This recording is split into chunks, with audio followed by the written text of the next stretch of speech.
Welcome to ETV Bharat. Today we are joined in by India's former Finance Minister and External Affairs Minister, Mr. Yashwant Sinha. Mr. Yashwant Sinha started his professional career as an IAS officer in 1960 and he worked in the service for almost 24 years. He resigned from the service in 1984 and he started his political career. In 1984 he joined Janata Party, then Janata Dal, and in 1996 Mr. Sinha joined the BJP as the national spokesperson of Bharatiya Janata Party. Mr. Yashwant Sinha has held key ministerial posts while working in the BJP and he has taken various key decisions in terms of foreign policy.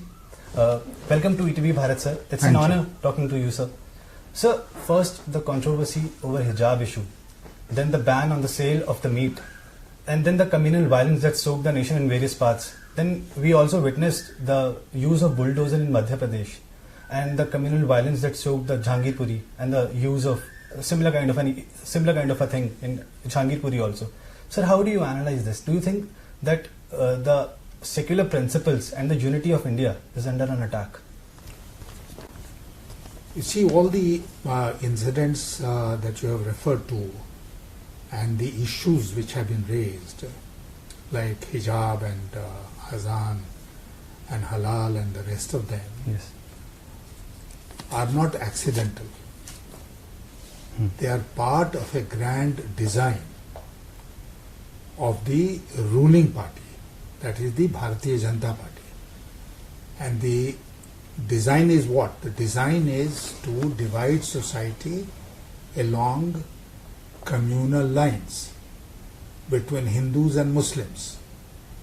And they feel that in doing so, they will have the support of the majority community, which forms over 80% of the population of this country, and which will become their permanent vote bank.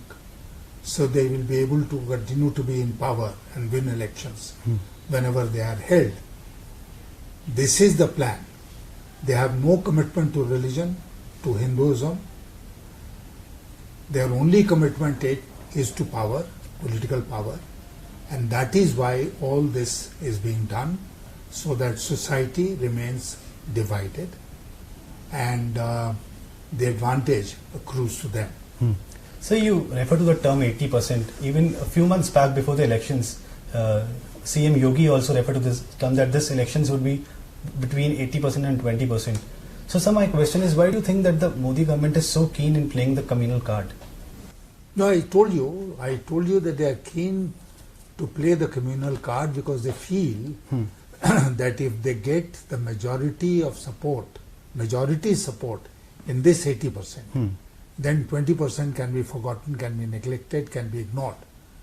There will be no issue with it. It's a part of an electoral strategy to woo the voters of 80%. It is a part of their power game and translated into electoral strategy like this.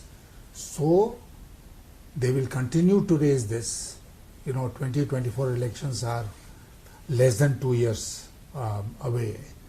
And the country, if not stopped, if this trend is not stopped, then the country could witness more of these issues and more of these incidents, because it will suit the BJP going into elections in 2024. Mr. Sinha, you were with BJP for more than 2 decades. You have held key ministerial posts also. But in 2018, you left the party and said that the democratic setup of the country is under an attack under the Modi regime. So my question is, what forced you to resign from the party? Yeah, quite clearly the trend that I saw in the party and in the government after Mr. Modi became Prime Minister in 2014. It took me almost 4 years to realize that the party was entirely on the wrong side. It was entirely on the wrong path. It had taken the wrong road, and the country will not prosper under these circumstances. And that is when I decided that I'll part company with them. You are right, I had worked in the BJP under Mr. Advani and Mr. Vajpayee. I was also a minister in that government, yes, a senior minister.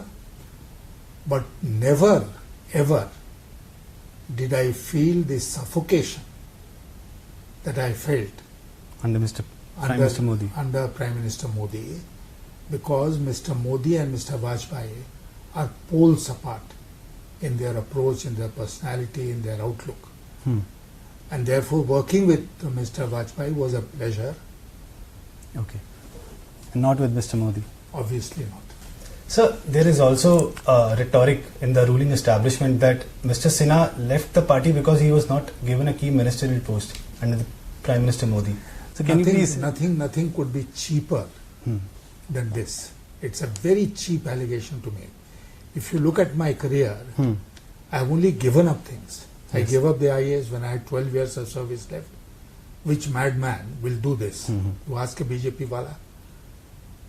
The other thing is that I did not accept a ministerial post when Mr. VP Singh offered it to me in 1989. Yes. Who will refuse a ministerial post? You ask the BJP walas. Then, if you look at my history, I have always stood by my principles. And in order to not compromise with those principles, if it had involved leaving a post, then I've even left that post. So I've generally given up what other people who consider to be very precious things in their career. But I am not bothered. And in fact, it was my decision to withdraw, resign from the party. Not to contest the 2014 Lok Sabha elections in the first instance and then resign from the party. Why didn't the BJP expel me? If I was doing wrong things, then they should have expelled me. They did not even issue a notice to me. But I decided myself that I will not be a part of this. But did you felt sidelined post the entry of Prime Minister Modi in 2014? No, I opted for it. This is the point I am trying to make. If I wanted to be a minister, then I would have contested the 2014 Lok Sabha election, which I would have won without any doubt. So basically you are saying you stood by the principles. I decided that I will not be able to get along with these people because they were following the wrong path, the wrong approach, and therefore the best thing was to not be a part of it.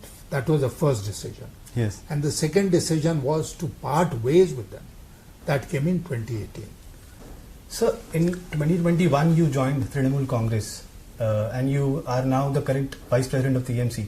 So my question is, West Bengal is basically known for its culture and in academia world also, for contributing in the academia world. But West Bengal, when it was under the rule of left parties, we witnessed extreme political violence there. But even after the emergence of Mamata Banerjee in 2011, the political violence there is still continuing. Don't you think that this is also an attack on democratic principles?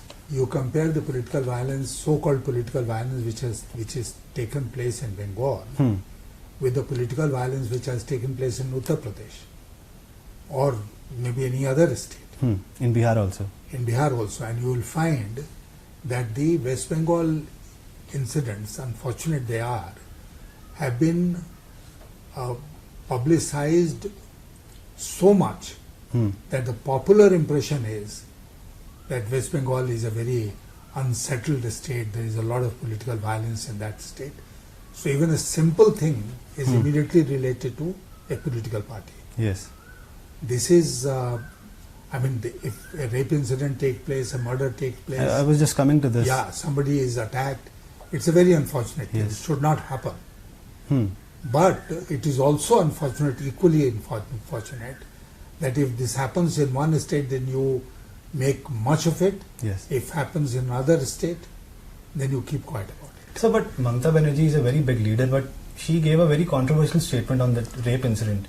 So, don't you think that it's in a way undermining the sentiments of the kins of the victim? No, we don't know the facts. Neither you nor I do know the facts of that case. So therefore, it will be, we should not come to hurried conclusion, either about what incident took place or about the comment that... Sir, it's not about the conclusion, it's about the statement that she gave. Yeah. So she must have given that statement, it's obvious to you and me, on the basis of facts which have to come to her notice. Yes. Now, the alternative facts are not with you or me. That is a subject of inquiry now, investigation. And it's a central agency which is looking at it. Yes. So we should wait for the result. Sir, coming back to India's foreign policy, you have been India's external affairs minister. So how do you analyze the current India's foreign policy in the backdrop of Russia-Ukraine crisis? Are we on the right side of history?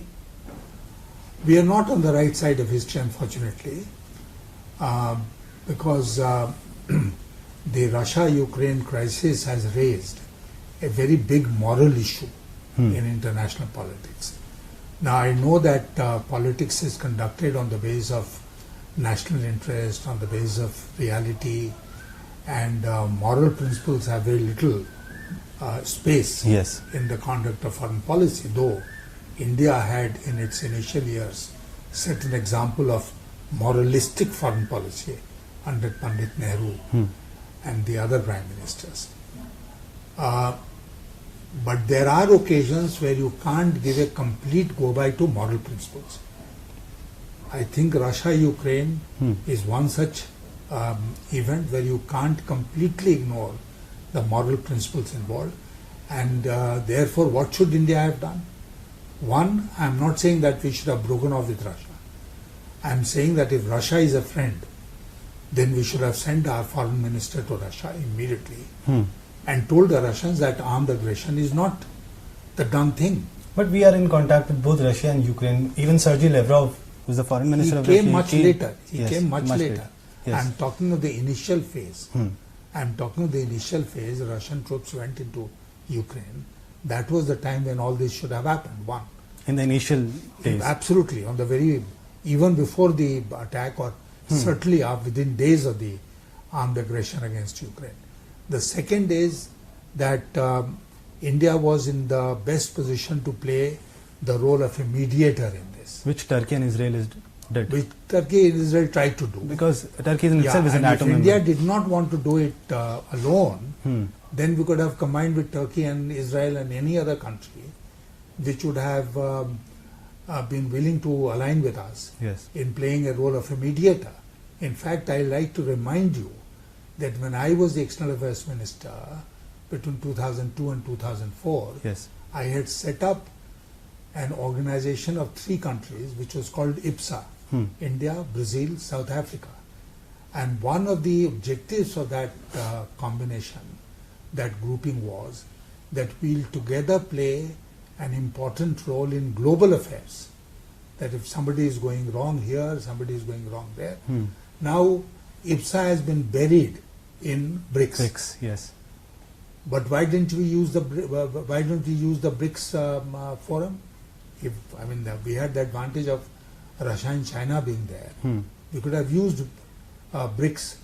But even if BRICS was not there, we could have combined with countries that you have mentioned, and additionally France, and done something in this conflict, played a more active role in bringing the conflict to an end. We are today just a bystander.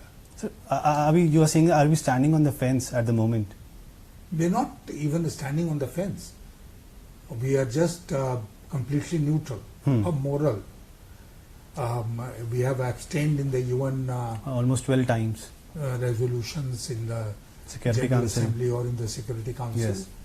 And as I said, that does not raise our moral position in the global community. But do you think that New Delhi should have at least condemned the Russia's military invasion of Ukraine?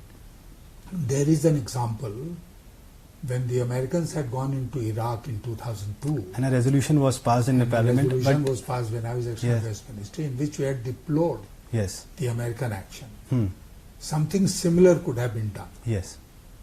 We should have deplored the Russian action. And then played the role of a mediator. Sir, since then a flurry of foreign delegation has been arriving to New Delhi, and today Boris Johnson is in New Delhi. Even European Union President will be in New Delhi, and within a couple of weeks Mr. Modi will go to France and Germany and to Denmark. So do you think that this crisis, this agenda would top the talks? Of course, this is the most important current agenda as far as global politics is concerned, global situation is concerned. So it will top the agenda wherever if somebody comes here or Mr. Modi goes abroad. So in the coming days, can we expect a sudden kind of a shift in a stand? I don't know. I can't predict because almost over 2 months we have taken a position and stuck to it.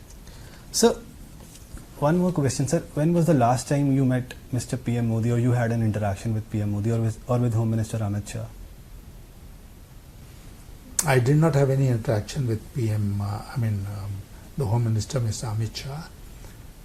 I had met Mr. Modi once, I think in 2014 itself. And what was the interaction like?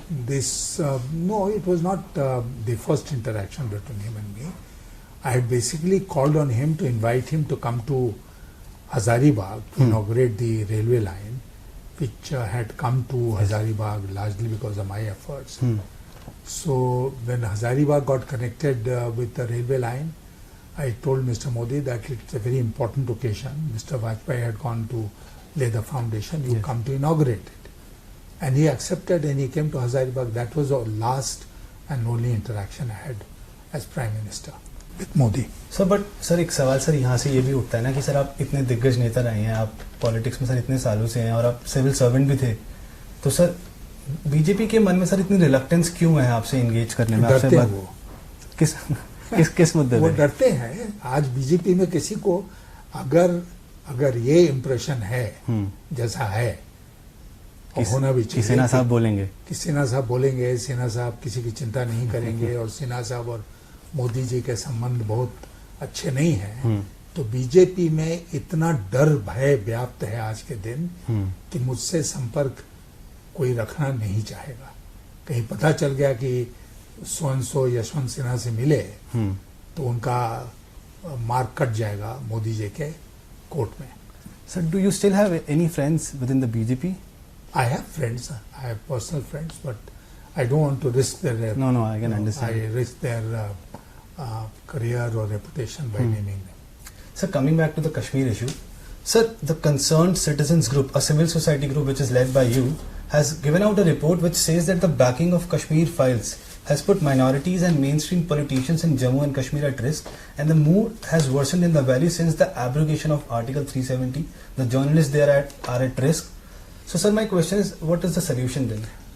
You see, this is the 10th report. Yes, it's a 10th report. He started going to Jammu and Kashmir in 2016 when the situation was very unsettled. After the Burhan Wani. Lot of violence. Yes. So this group decided to start visit Kashmir, and then after that, as I said, this was the 10th visit and we produced the 10th report. Unfortunately, in the last visit, I could not accompany them for certain reasons. But I endorsed the report, and there is a lot of misunderstanding about the situation in Kashmir in the rest of the country. Yes.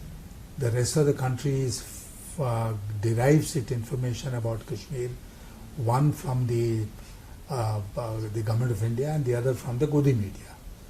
See, and they represent that whatever happened in 2019 was greatly welcomed, the abolition of Article 370 and the bifurcation of the state and reduction of that state into union territory.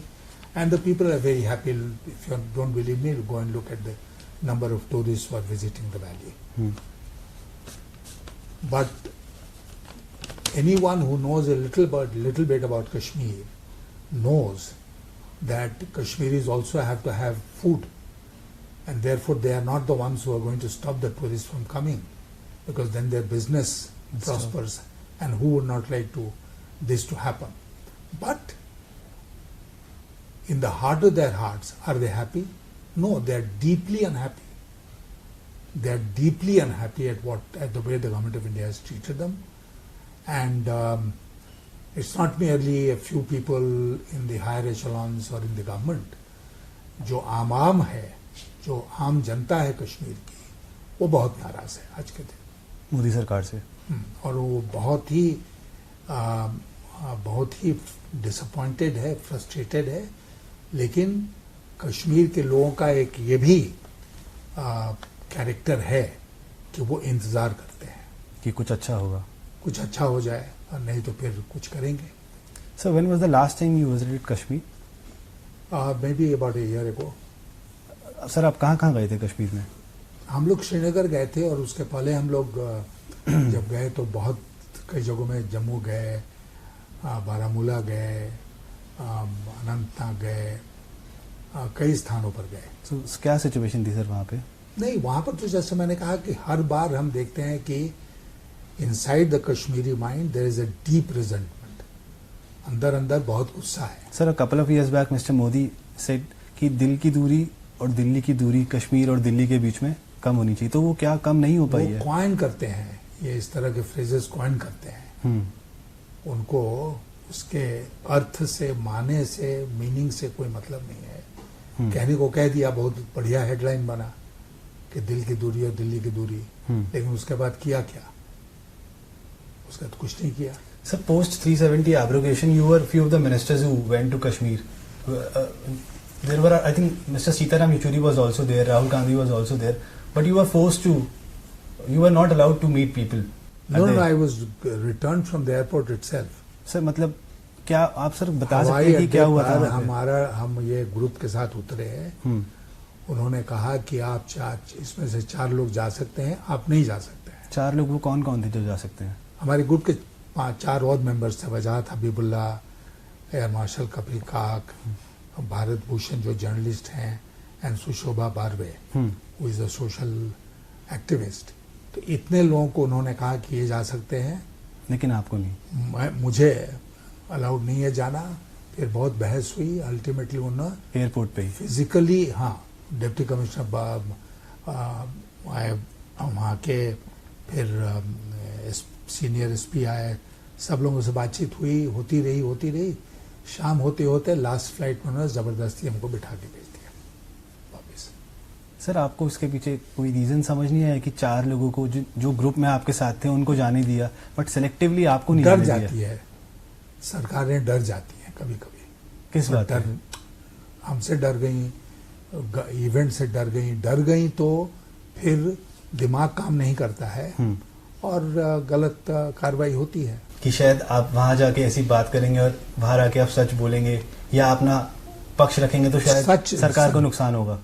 सच तो हम बराबर बोलते ही हैं. और उस समय अगर मौका मिलता तो फिर बोलते हैं. हमारे ग्रुप के जो लोग गए उन्होंने आकर रिपोर्ट दिया, उसमें भी सच ही बयान किया था हम लोग. सर बट एट प्रेजेंट अगर हम बात करें सर कश्मीर की, how do you feel the situation there for the locals? नहीं, जैसे मैंने कहा ना कि अगर आदमी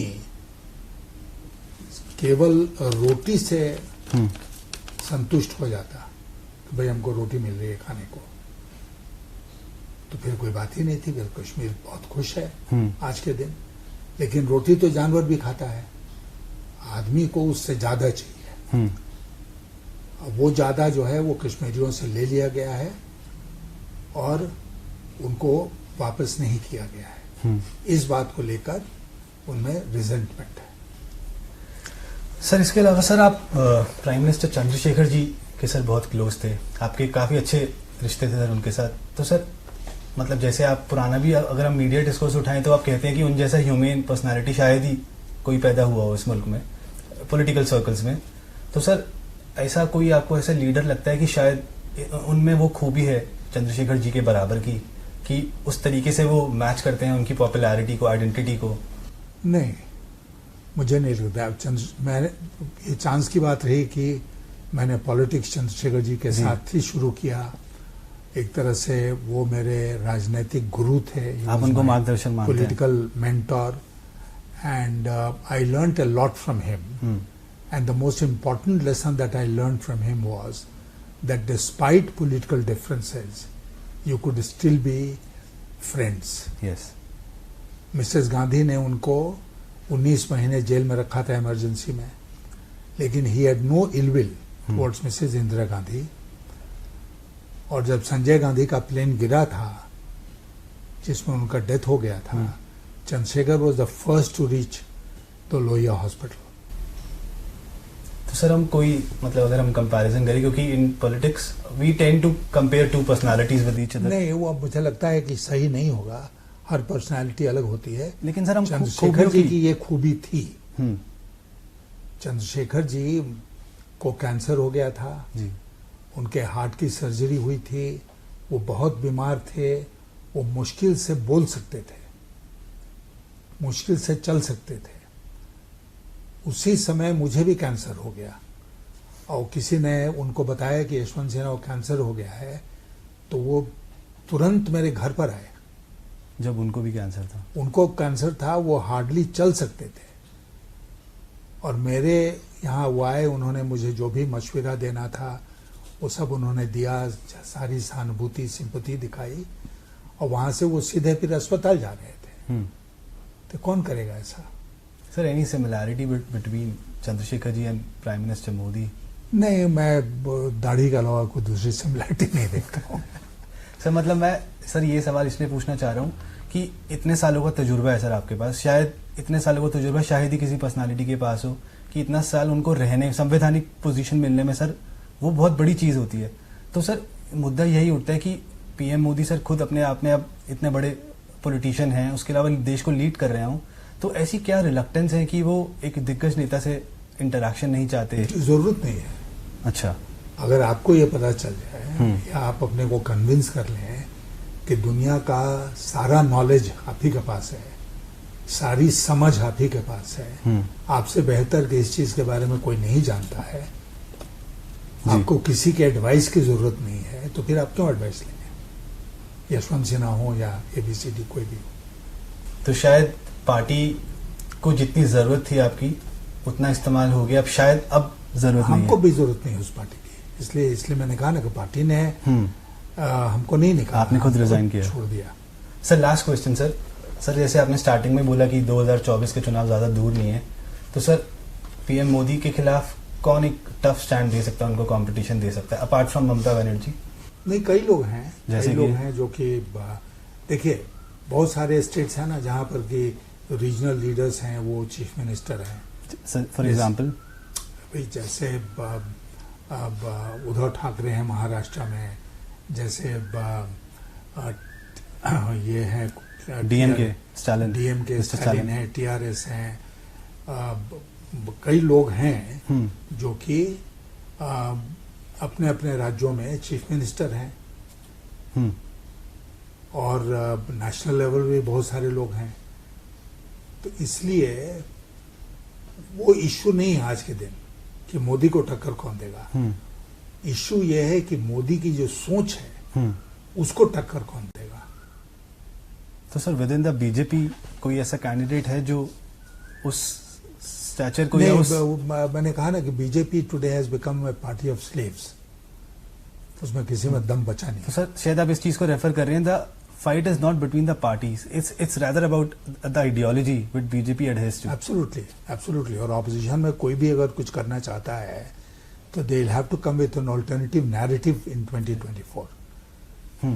In front of the narrative of the BJP, they will have to come with an alternative narrative. क्या सोचते हैं, कैसे आगे बढ़ाएंगे देश को? अगर आज महंगाई और बेरोजगारी बड़ी समस्या, तो कैसे निपटेंगे इससे? फॉरेन पॉलिसी में क्या करेंगे? Sir, coming back to the financial situation, you have also been the finance minister. Sir, at present, how do you see the financial stability or financial condition of India? नहीं, दुनिया की स्थिति ठीक नहीं है, भारत की स्थिति भी ठीक नहीं है, बहुत सारे चैलेंजेस हैं हमारी इकोनॉमी में। जैसा मैंने अभी आपसे कहा, सबसे बड़ा चैलेंज है महंगाई और बेरोजगारी। ये जो आप देख रहे हैं, इतना जो अनरेस्ट हो रहा है, सोशल अनरेस्ट विभिन्न शहरों में, क्यों हो रहा है? बिकॉज हमारे नौजवान अनएम्प्लॉयड हैं। आप नहीं जाएंगे सड़क पर झंडा लेके, नहीं ना जाएंगे, क्योंकि आप नौकरीशुदा हैं जी। लेकिन जिसको कुछ नौकरी नहीं है, कुछ नहीं है, उसको झंडा पकड़ा के वो चला जाएगा। तो ये जो अनरेस्ट हम देख रहे हैं आज, वो largely economic and social unrest है। Sir, prior to the Russia Ukraine crisis, अगर ये सवाल सर आपसे पूछा जाए कि पोस्ट 2014 और prior to Russia Ukraine crisis, has the Modi government able to find a kind of a situation where the economical situation of the country could become more stable? नहीं, हमको लगता है कि शुरू से उनकी जो नीतियां रही हैं, आर्थिक नीतियां, इकोनॉमिक पॉलिसी, वो सही नहीं रही है। और समय समय पर जब भी मुझे मौका मिला है, मैं इसको पॉइंट आउट करता रहा हूँ आर्टिकल्स वगैरह लिखकर कि कहाँ गलती कर रहे हैं वो। सर लास्ट क्वेश्चन सर ये है सर 2024 के चुनाव में सर हम आपको देखेंगे अगर आप क्या कॉन्टेस्ट करेंगे? हम बहुत बुढ़े हो गए और कॉन्टेस्ट करने का भी हमारा कोई इरादा नहीं है। लेकिन मार्गदर्शक रहेंगे आप? नहीं, हमको कोई मार्गदर्शक अपने आप थोड़ी बन जाता है सर। लेकिन आप टीएमसी के वाइस प्रेसिडेंट हैं। लोग अगर मार्गदर्शन चाहेंगे तो मार्गदर्शन उपलब्ध कराएंगे जरूर। सर लेकिन टीएमसी में एट प्रेजेंट सर आपकी क्या भूमिका है? नहीं, आपने जैसे कहा हम टीएमसी के वाइस प्रेसिडेंट हैं, मीटिंग होती है उसमें जाते हैं, मशवरा देते हैं जब हमसे पूछा जाता है, तो इसलिए जो एक एक्टिव रोल है वो हम प्ले कर रहे हैं अपने ढंग से। तो सर क्या 2024 तक जिस आइडियोलॉजी की आप बात कर रहे हैं कि it's a battle between ideologies not between the parties, तो क्या 2024 में उस आइडियोलॉजी को मात दिया जा सकता है? कोशिश करेंगे कि इसको आइडियोलॉजी को मात दिया जाए और हमको लगता है कि परिस्थितियां बदलेंगी 24 आते आते तक। और जैसे दंगे हो रहे हैं 6 महीने पहले कोई आपसे पूछता कि दंगे होंगे क्या, हमसे पूछता कि दंगे होंगे क्या इस तरह, तो शायद हम लोग कहते कि नहीं होंगे जी, लेकिन आज हो रहे हैं। तो इसीलिए राजनीति में the saying goes 1 week is a long time in politics. So let's wait and see. Thank you so much, Mr. Sinha. It was a pleasure talking to you. Thank you.